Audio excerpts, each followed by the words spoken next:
आज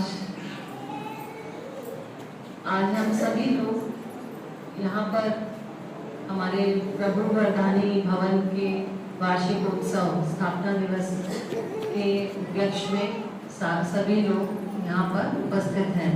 तो मैं इस शुभ दिन के अवसर पे और शुभ मौके पर यहाँ पर उपस्थित हमारे बीच एसडीएम साहब, कनौडिया साहब, ओम प्रकाश भाई और राहुल जी, यहाँ पर उपस्थित हमारी प्रमुख संचालिका दीदी सुमन दीदी, प्रतिभा दीदी और हरिंदर भाई, और अपने सभी ब्राह्मण परिवार और भाई बहनों को बहुत बहुत बधाई देती हूँ। और ये शुभ दिन आज हम सब कितने भाग्यवान हैं कि हमें यहाँ पर दीदी जैसी हमारी संचालिका दीदी, प्रमुख दीदी मिली, जिनके दृढ़ संकल्प से और अखंड प्रचंड पुरुषार्थ से और निश्चय बुद्धि, जो बाबा की एकदम निश्चय बुद्धि बच्ची, जिन्होंने यह संकल्प किया कि हम ये भवन का निर्माण कर पाए और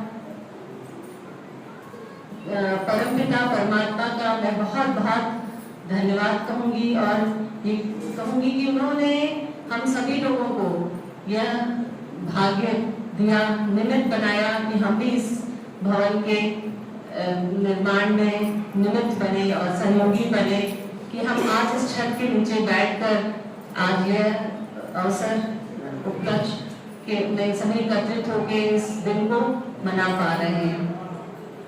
तो जैसा कि हरिंदर भाई ने कहा कि आप यहाँ पर आके अनुभव सुनाए, तो हम एक साइंस के स्टूडेंट थे, मुझे यह सब आत्मा, ये सब चीजें मेरे लिए बड़ी अनभिज्ञ थी। जब एक दिन अचानक, लेकिन बाबा का, जितने भी लोग यहाँ बैठे हुए हैं ब्राह्मण परिवार, हम सब फोटो में कोई में कोई है, बाबा हमें ढूंढ लेता है, हमें कुछ करने की जरूरत नहीं है। पहले तो हम भी भक्ति में इतने ही थे, हमें सब मंदिरों में देवी देवता सब पूछते थे, लेकिन अर्थ कुछ भी नहीं जानते थे। जाके पूजा किए कि चले आए, उसके बाद भी अंदर कुछ समझ में नहीं आता था और खालीपन लगता ही रहता था, कुछ सफलता नहीं होती, मतलब अंदर से संतुष्टता नहीं थी, खुशी नहीं थी, हल्कापन नहीं था और बस रैट रेस में चले ही जा रहे थे। एक दिन एक भाई ने आके, जो श्री उन लोग का एक कैंप लगा था, वो एक भाई एक बहन वहां से आए और हमसे पूछने लगे कि आप हमारे कैंप में आइए, हमारे पास समय नहीं है, हम कहाँ आ पाएंगे।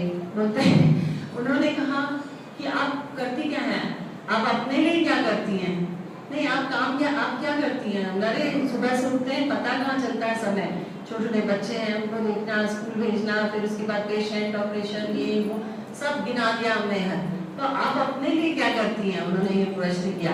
बोला हम उस समय इतना ज्ञान में नहीं, कुछ समझ में नहीं रही, तो उनको ही हमने ऐसा सोच लिया कि क्या बकवास, क्या अपने लिए क्या करते हैं, अपने लिए तो कर रहे हैं। ये करके हमने वहीं फुल स्टॉप लगाया, गए ही नहीं, कोई कैंप नहीं, कुछ नहीं गया अंदर योग शिविर में।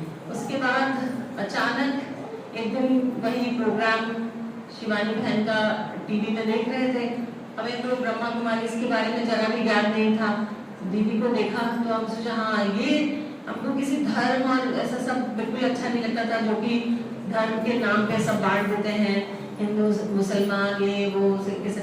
हमें लगता है कि ईश्वर ने तो हम सबको एक जैसा ही बनाया, सबके अंदर एक ही ब्लड है, एक ही बोन्स है, सब चीज एक है, तो हम अलग अलग क्यों हैं, ये प्रश्न मेरे उसमें आता था। और एक प्रश्न और आता था बचपन से कि हम क्या कर रहे हैं, क्यों आए हैं दुनिया में, लेकिन उसका जवाब कहीं मिलता ही नहीं था। मंदिर के आगे खड़े हो जाते थे, वैष्णव देवी गए, वहां पे मंदिर देवी के सामने खड़े हो गए और सोचने लगे कि यहाँ क्यों है, इनकी इतनी क्यों पूजा, मतलब इतना पूजनीय है, कहाँ कहाँ से लोग आ रहे हैं, ऐसा क्यों है, लेकिन उसका जवाब कहीं मिलता नहीं था। जो कि फिर जब वो शिवानी बहन का प्रोग्राम सुना तब हमें ब्रह्मा कुमारी इसके बारे में पता चला और यहाँ पे दीदी के पास आए, दीदी से फिर समय निकाल के विभाग, मतलब एक अगर आप दृढ़ संकल्प कर लेते हैं, सोच लेते हैं कि मैंने ये करना है तो करना ही है, तो आपके पास समय खुद ब खुद आ जाता है, आप समय के मालिक बन जाते हैं, इसके गुलाम नहीं रहते। तो यहाँ पे आके फिर मैंने जाना कि मैं हूँ कौन असली, ये तो मेरा प्रोफेशन है, नाम है, और एक दिन अगर ये शरीर छूट गया तो सब कुछ यहीं रह जाएगा, सब कुछ भी नहीं जाने वाला है, तो हम क्यों इतनी भाग दौड़ कर रहे हैं, इतना सब कर रहे हैं। तब यहाँ पे आके मुझे 7 दिन का जब कोर्स किया उसके बारे में ज्ञान आया। उसके पहले शिवानी बहन का सोते थे मुरलिया 2 साल से सुन रहे थे, तब घुसे रहते थे, सुनते रहते थे कि बाबा का ज्ञान है क्या है, एक ना एक दिन समझ में आएगा। लेकिन उसके बाद जब सेंटर आए फिर असली सब दीदी लोगों से संपर्क हुआ, इनकी पालना मिली, तो हमें इस चीज का ज्ञान हुआ कि हमको करना क्या है। मतलब ये कुछ भी जैसे कर्म का भी ज्ञान नहीं था कि सब लोग जैसे देखते थे कि एक से एक लोग गलत कार्य कर रहे हैं, जाके भंडारा करा दे रहे हैं, ये सब कर ले रहे हैं, खत्म हो जा रहा है, इनका तो पाप खत्म हो गया, अब क्या ये तो अच्छे, फिर वो वही कर्म करते थे, मार धाड़ ये सब सुनाई पड़ता था हमें। तो यहाँ पे आके मुझे यह ज्ञान हुआ कि अगर आप 4 ब्लैक बॉल्स फेंकेंगे तो उसका रिटर्न ब्लैक ही आएगा, और अगर व्हाइट बॉल फेंकेंगे उसका रिटर्न व्हाइट ही, मतलब कि सुकर्म करेंगे तो उसका फल अच्छा होगा, और आप जो विकर्म करेंगे विकारों के उसमें वश में आके और अधीन होके जो आप कार्य करेंगे उसका फल आपको वही मिलेगा। तो ये नहीं कि आप 4 मतलब 6 - 4 2 हो गया, आपको जितना आप गलत कर्म करेंगे आपको उसका फल वही मिलेगा, और जितना आप अच्छे कार्य करेंगे उसका फल अच्छा ही होगा।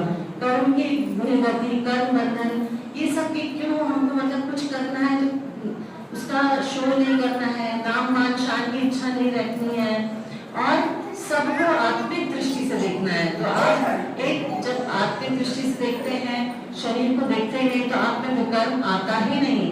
आप किसी को एक आत्मा रूप में देखेंगे तो आपके मन में गलत विचार भावनाएं आएंगी ही नहीं। यह सब और बाकी चीजें भी दिनचर्या व्यवस्थित हुई, यहाँ पे आकर बाकी चीजें अनुभव होने लगा, कैसे आप अशरीरी स्थिति में चले जाते हैं। तो ये चीजों का हमने बहुत अनुभव तो बहुत सारे हैं। मतलब पहले मुझे कुछ भी प्रोसीजर होता था, जैसे कुछ अगर इंजेक्शन भी लगाना होता था, डॉक्टर होने के बावजूद मुझे बहुत डर लगता था, 4 लोग पकड़ के ब्लड निकलवाते थे, ये सत्य था। अब ये होता जब से यहाँ हमने ना चलो जैसे कोई आता है सुई लगा रहा है, कुछ भी करे, अशरीरी शरीर से बाहर निकल जाओ, बाबा के पास जाके बैठ जाओ, जो भी शरीर में करो कुछ पता ही नहीं चलता। इवन RCT जो होती है उसमें भी सुनते हैं कि बहुत पेन होता है, तो जैसे वो शुरू करा बार बार पूछ रहा है डॉक्टर के बाद पेन हो रहा है, अब तो शरीर में ही नहीं रहता है, तो अपना छोड़ के देखते रहते हाँ हो रहा है, बाद में कुछ पता नहीं चलता। ये सब यहाँ पे आके अनुभव मिला मुझे।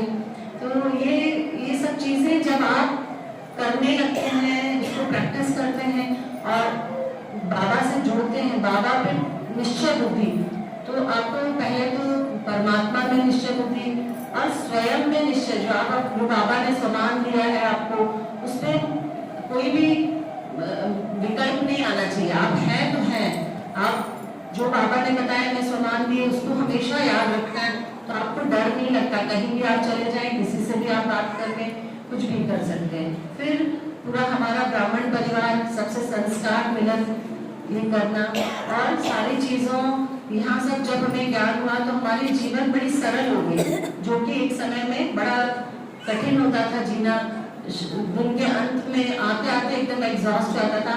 अब पूरा दिन भर काम करते रहो, नींद भी सिर्फ 4-5 घंटे भी सोते हैं तो भी पता नहीं चलता कि हम सोए नहीं हैं, नींद की जरूरत ही बहुत फ्रेश हो जाता है। तो हम यही कहेंगे कि आप सब लोग भी, अब समय बहुत चला गया है और समय बहुत कम है, अगर अब भी आप लोग नहीं समझ पाएंगे तो फिर बहुत देर हो जाएगी। तो बाबा के घर आए हैं तो ये संकल्प लेके जाइए कि आप सब भी इस ज्ञान को अर्जित करेंगे, यह विश्वविद्यालय जो है इसमें कोई एज लिमिट नहीं है, इसमें कोई वो नहीं है कि कोई गरीब अमीर या कोई भी दिव्यांग है, कोई भी यहाँ पे ये ज्ञान ले सकता है और अपनी दिनचर्या को व्यवस्थित कर सकता है। समय का कोई वो नहीं होता। हम लोग इतना सुबह मतलब दिन भर हम लोग ऐसा कि बीच बीच में जो समय हम लोग को मिलता है हमको पता ही नहीं चलता कि हम वो कहाँ व्यर्थ गंवा देते हैं। तो उस समय को बचाना है। जैसे आप करते रहिए, आप देख रहे हैं कि व्यर्थ की बातें होंगी, उस समय परमात्मा से जुड़ जाएंगे। किसी को पता भी नहीं चलेगा, आप उसके सामने स्थूल रूप से होते हुए भी नहीं होते हैं।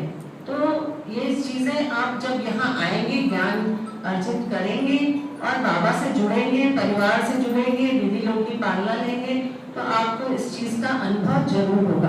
और हमेशा जैसे भगवान की याद में रहेंगे, कोई भी कर्म करते रहिए, ईश्वर की याद में रह के करिए, बाबा की छत्र छाया में रहिए, तो आपको कोई कभी आपके साथ कोई भी माया की परछाई भी नहीं पड़ेगी और कोई भी परिस्थितियां आपको हिला नहीं सकती हैं। तो ये तो एकदम पक्का है। लेकिन निश्चय बुद्धि होना बहुत आवश्यक है।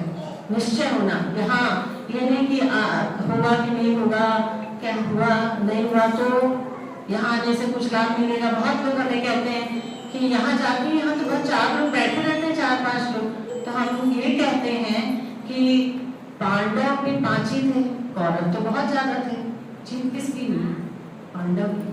तो इसलिए मैं कहूँगी कि आप सब भी इस मार्ग पे चलिए, यहाँ पे आइए और यहाँ का सुखद अनुभव लीजिए। माउंट आबू जाइए, वहाँ का भी अनुभव लीजिए। तो और एक दूसरे से बहुत स्नेह प्यार से रहिए। और यही चंद शब्दों से मैं अपने वाणी को विराम देती हूँ।